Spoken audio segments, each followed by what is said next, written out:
pong simulan ang ating pananaban sa araw na ito sa pamamagitan ng isang kalikasan.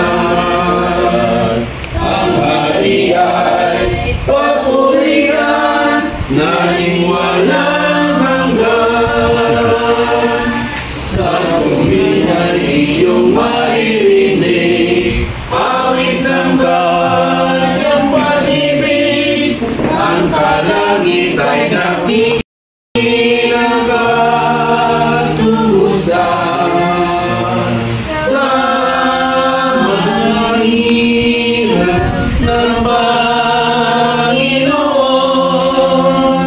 ipagsigawan ang kalikasan. Ang hari ay papuri, ay makakapiling sa pag-awitan. Ating awitin ang katubusan. Ang hari ay papurihan, nating walang hanggan.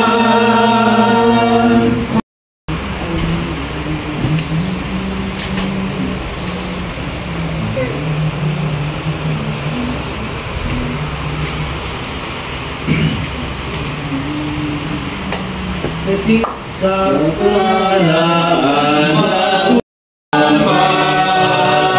pagbuhat, pagmamahal, kaluluwa ay buhay.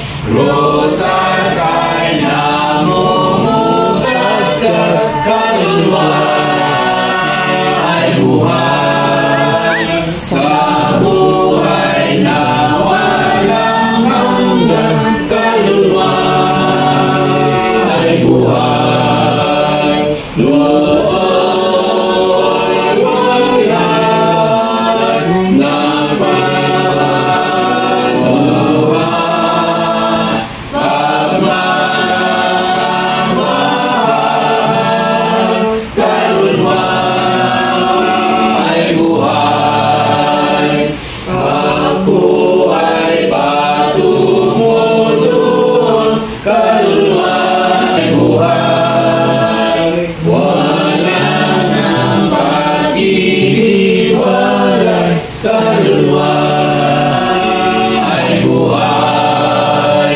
Nooy mayaman ng pagbuhat, pagmamahal, kaluluwa ay buhay.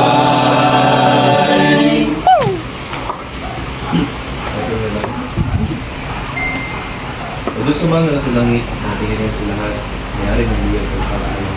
Kumalat ng bagay na sa mga. Ang bakay po ay una po ang lubos na nagpapasalamat sa patuloy na pagkabay at pag-ingat sa mag-isang nila. Ang po ay nandito po ng tipon-tipon, upang nalang mabigay ng lahat ng pangalaman sa inyo mga sa bayan na aming kapit. Kawasan mo sa ito ay patuloy na kami nilayo sa aming mga distraction naman, upang aming mga isip at puso ay patuloy na nakapokus sa pamamabahan. Ama, kami po ay nagpapasalamat din po sa patuloy ng pagkaperan at pagbigay ng aming mga buhay at kalakasan. Nawa ang kalakasan ito at biyayan ng Ama ay aming magamit sa aming gaganapin na pananampalan sa inyo sa oras. Sa mga kapatid po na manguna, nandito po sa aming pag-aaral. Sa oras ito ay nagiging po sila ng sapat na kaniluan. Ang kalakasan naman upang salitang, hindi po salita na kanilang nais na nandog sa amin. Ay may lahat ng naayon sa inyong kalooban. Kami po ng mga tagapakinig ay tulungan ng lalahanin at para sa amin bilang isang Krisyon. Sa mga kapatid po na aming hindi kapiling sa oras ito, sa mga kapatid na nasa online, mga kapatid po na hindi namin kapiling sa oras ito ay aming sinamutulog.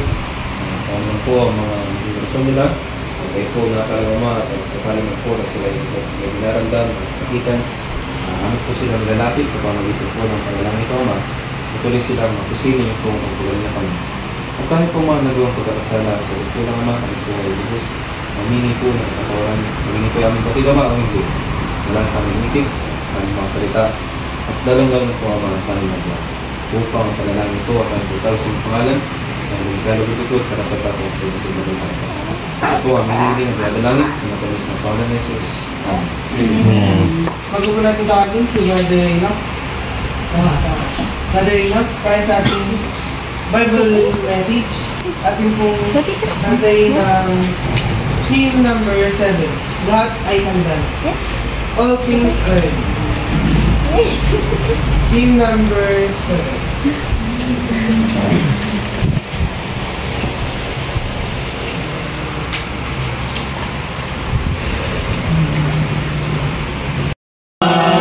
Di pinangansaya, sino malapit na kay Jesus ay ligtas ka, sino may lapit na tinatawag ka, iyong bingging ang dami kay salubungin. Ngayon ay samantalang baka bukas di darating. Di pinamanyaya, sino may lapit na kay Jesus ay ligtas ka, sino may lapit na. Nakahanda na yung lapitan,